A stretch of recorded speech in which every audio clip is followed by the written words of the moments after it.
6단원은 학습 관련 기술들입니다. 이번 강의에서는 신경망 학습의 핵심 개념을 만나봅니다. 아마 새로운 개념이 가장 많이 나오는 강의가 될 것 같습니다.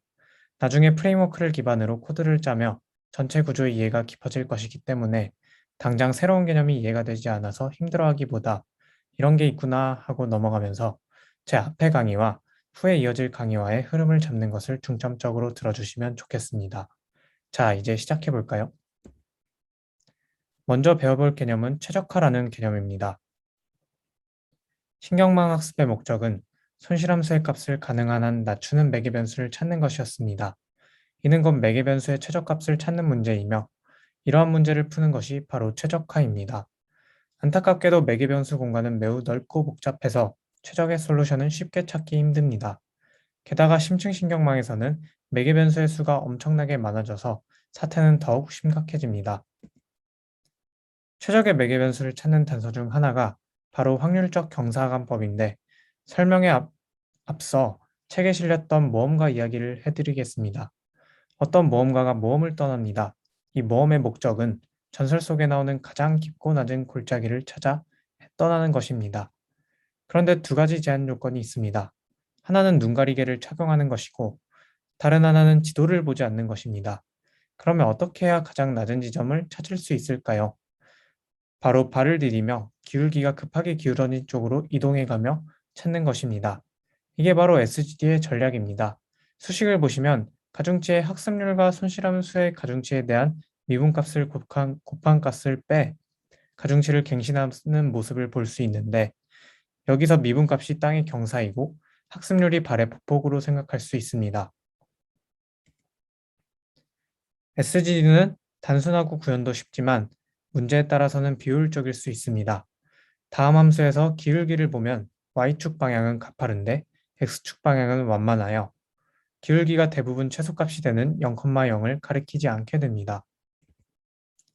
즉, SGD의 단점은 방향에 따라 기울기가 달라지는 비등방성 함수에서는 탐색 경로가 비효율적이라는 것입니다. 무작정 기울어진 방향으로 진행하는 단순한 방식보다 더 영리한 묘안이 간절해집니다.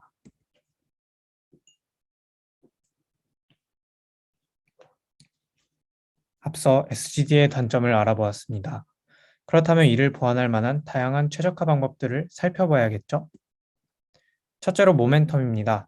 수식을 보면 속도 변수를 갱신해 준 뒤 가중치에 더하며 가중치를 갱신하는 방식으로 최적화가 이루어지고 있습니다.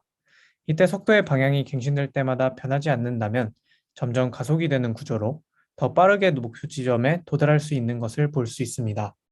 최적화 갱신 경로를 보면 SGD보다 더 짧은 경로로 최적의 매개 변수를 탐색해냅니다. 책에서는 모멘텀이 공이 바닥을 구르는 듯한 움직임을 나타낸다고 하네요. 두 번째로는 Adapted Gradient입니다.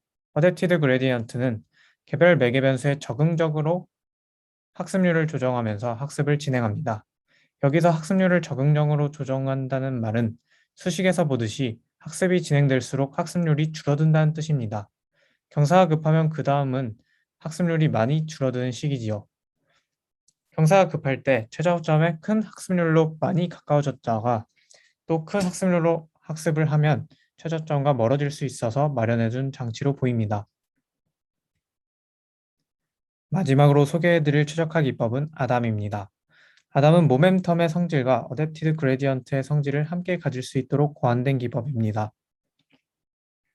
아담은 수식을 깊게 다루지 않고 넘어가겠습니다. 모멘텀처럼 그릇을 구르는 듯한 움직임을 보이고 어댑티드 그레디언트처럼 적응적으로 매개 변수를 갱신한다는 것만 기억하면 될 것 같습니다. 소개해드린 방법들 중 어떤 갱신 방법을 사용하는 것이 효율적일까요? 책에서 MNIST 데이터셋으로 어떤 갱신 방법이 좋을지 실험해 보았습니다. 실험은 각 층이 100개의 뉴런으로 구성된 5층 신경망에서 렐루를 활성함수로 사용해 측정했습니다. 결과를 보면 SGD의 학습 진도가 가장 느리고 나머지 세 기법의 진도는 비슷합니다. 주의할 점은 하이퍼 파라미터인 학습률과 신경망의 구조, 층, 깊이에 따라 결과가 달라진다는 것입니다. 일반적으로 SG보다 새 기법이 빠르게 학습하고 때로는 최종 정확도도 높게 나타납니다. 이번에는 가중치의 초기값에 대해 이야기해 드리겠습니다. 가중치의 초기값을 무엇으로 설정하느냐가 신경망 학습의 성패를 가르는 일이 실제로 자주 있습니다. 가중치를 작게 하면 오버피팅이 억제되는 효과가 있다고 합니다. 가중치를 작게 하기 위해 처음부터 가중치 매개 변수를 모두 0으로 설정하면 어떻게 될까요? 결론부터 얘기하면 이는 나쁜 아이디어입니다. 실제로 가중치 초기값을 0으로 하면 학습이 올바로 이루어지지 않습니다. 초기값을 모두 0으로 설정하면 안 되는 이유는 뭘까요? 정확히는 가중치를 균일한 값으로 설정하면 안 됩니다. 그 이유는 바로 오차 역점파법에서 모든 가중치의 값이 똑같이 갱신되기 때문입니다. 앞서 5단원에서 배웠던 곱셈노드의 역전파를 떠올려 보시면 모든 가중치가 똑같이 갱신되어 의미가 없다는 것을 알 수 있습니다. 이렇게 가중치가 고르게 되어버리는 상황을 막으려면 초기값을 무작위로 설정해야 합니다. 앞서 가중치가 고르게 되어버리는 상황을 막기 위해 초기값을 무작위로 설정해야 한다고 했습니다. 그렇다면 어떻게 무작위로 설정해야 할까요? 무작위로 설정해야 하는 건 알겠는데 어떤 정도로 무작위인지 어느 정도로 고르게 설정해야 하는지는 의문이 생깁니다. 그래서인지 책에서 실험을 하나 준비해 둔 것 같습니다. 바로 은닉층의 활성화값 분포, 즉 활성화 함수의 출력 데이터가 은닉층의 초기값에 따라 어떻게 변하는지 관찰해 적절한 초기값이 무엇인지 알아보는 것입니다. 실험의 조건, 즉 초기값을 제외한 신경망의 층수, 활성화 함수 등의 특징을 간략히 설명해 드리겠습니다. 보시는 것처럼 층이 5개, 각 층의 뉴런은 100개씩입니다. 활성화 함수로는 시그모이드 함수를 이용합니다. 이 신경망에 입력 데이터로서 1000개의 데이터를 표준 편차가 1인 정규 분포로 무작위로 생성하여 이 5층 신경망에 흘립니다. 후에 각 층의 결과를 저장합니다. 각 층의 결과를 저장해 두고 실험 후 저장한 값을 시각화해 보면 보시는 바와 같습니다. 각 층의 활성화 값들이 0과 1에 치우쳐 있군요. 여기서 사용된 시그모이드 함수는 그 출력이 0 혹은 1에 가까워지자 그 미분은 0에 다가갑니다. 그래서 데이터가 0과 1에 치우쳐 분포하게 되면 역전파의 기울기 값이 점점 작아지다가 사라집니다. 이것이 기울기 소실이라고 알려진 문제입니다. 층을 깊게 하는 딥러닝에서 기울기 소실은 심각한 문제가 될 수 있습니다. 이번에는 가중치의 표준 편차를 0.01로 바꿔 같은 실험을 반복해 보겠습니다. 마찬가지로 결과를 시각화해 보았습니다. 이번에는 보시는 바와 같이 0.5 부분에 집중되었습니다. 앞에처럼 0과 1로 치우쳐지진 않았으니 기울기 소실 문제는 일어나지 않습니다만 활성화 값들이 치우쳐 있다는 것은 표현력 관점에서는 큰 문제가 있는 것입니다. 무슨 이야기냐 하면 이 상황에서는 다수의 뉴런이 거의 같은 값을 출력하고 있으니 뉴런을 여러 개 둔 의미가 없어진다는 뜻입니다. 예를 들어 뉴런 100개가 거의 같은 값을 출력한다면 뉴런 1개짜리와 별반 다를 게 없다는 것이죠. 그래서 활성화 값들이 치우치면 표현력을 제한한다는 관점에서 문제가 됩니다.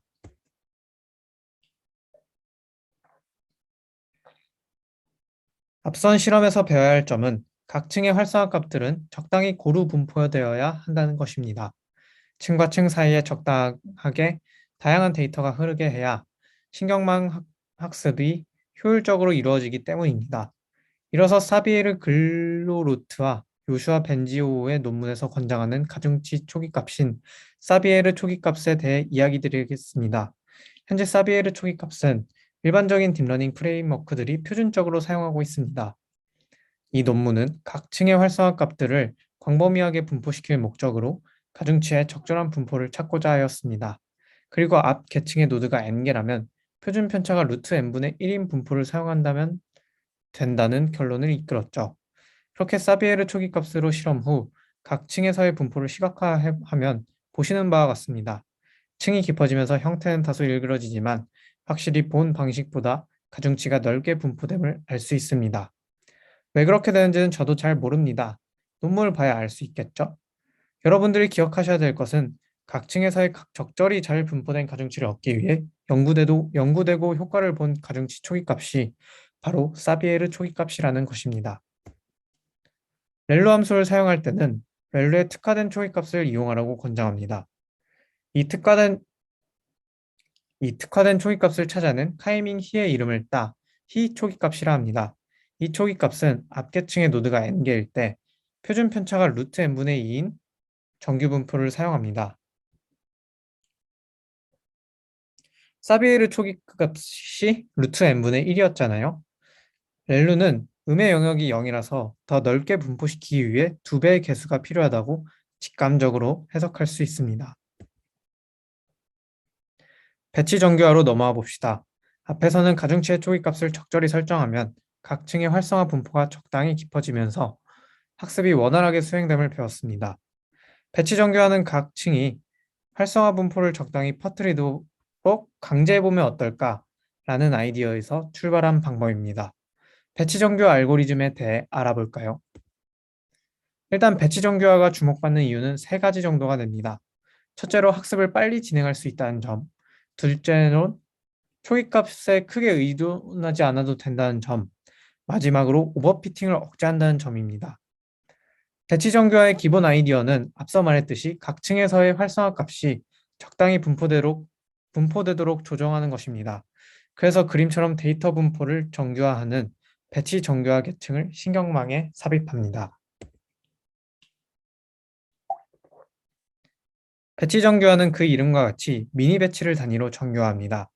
구체적으로는 평균이 0, 분산이 1이 되도록 정교화합니다.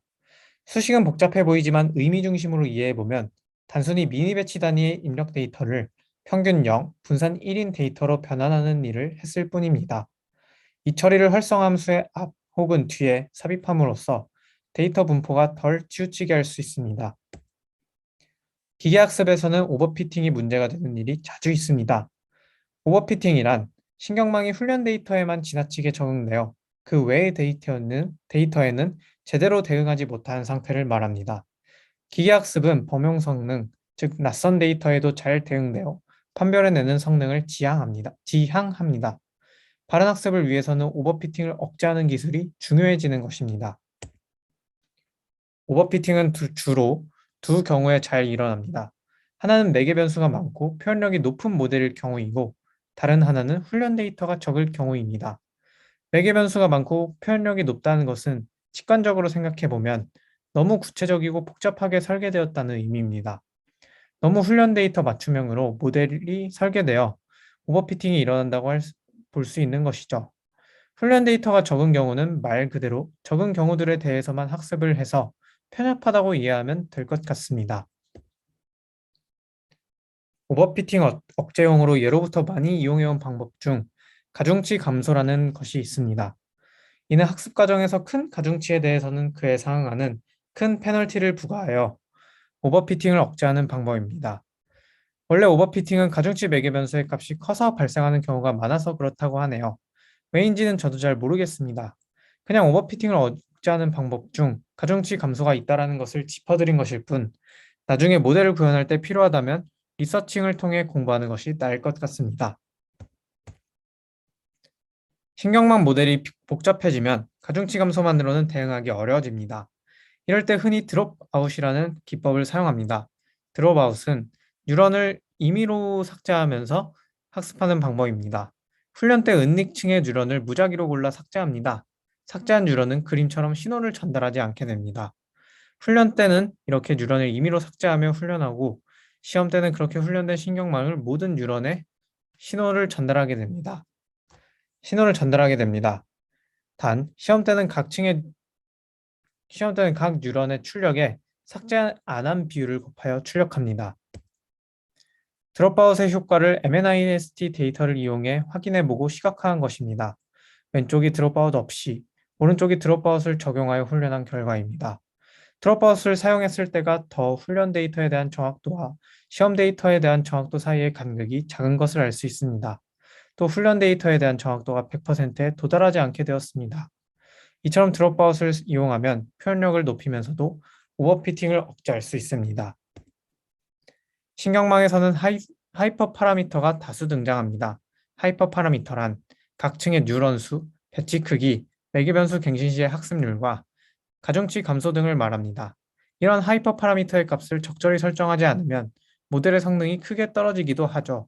하이퍼 파라미터의 값은 매우 중요하지만 그 값을 결정하기까지는 일반적으로 많은 시행착오를 겪습니다.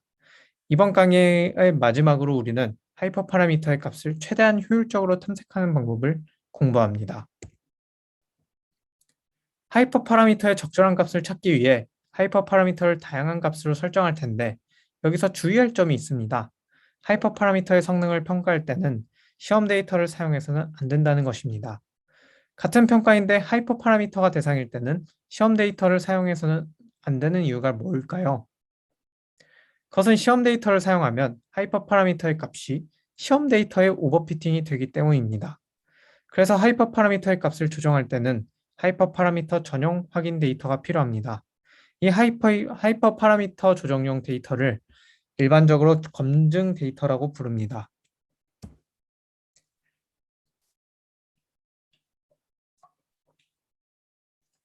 이어서 이 검증 데이터를 사용하여 하이퍼 파라미터를 최적화하는 법을 알아볼까요?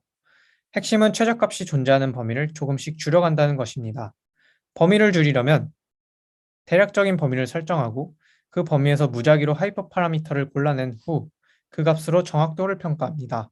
정확도를 잘 살피면서 이 작업을 여러 번 반복하여 하이퍼 파라미터의 최저값의 범위를 좁혀나가는 것입니다.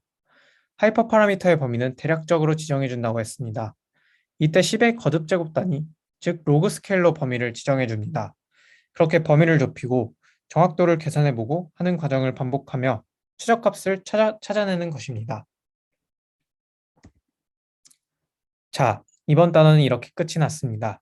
매개변수 최적화 기법들, 학습이 잘 이루어지도록 하는 가중치 초기값 설정, 오버피팅을 억제하기 위한 기술들 등 많은 쓸만한 개념들을 배우게 된 단원이었습니다.